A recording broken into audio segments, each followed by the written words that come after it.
بخار ایک دن چھوڑ کے ایک دن ہوتا ہے، 24 گھنٹے بعد ہوتا ہے، 48 گھنٹے بعد یا 72 گھنٹے بعد آپ کو یہ بخار دوبارہ دیکھنے کو ملتا ہے۔ اس بخار کی شدت جو ہے وہ اتنی شدید ہوتی ہے کہ بخار جو ہے وہ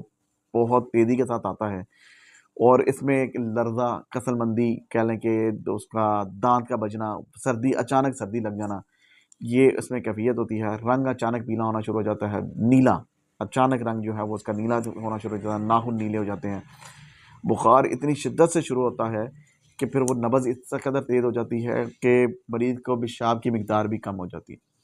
اور اس کے ساتھ ساتھ مریض کو جو ہے وہ کبھی کبھی لگتی ہے اس قدر شدید، اور مریض جو ہے وہ موت کے منہ میں چلا جاتا ہے، یہاں تک کہ اس کو پسینہ بھی اس قدر شدید آتا ہے اس کے بعد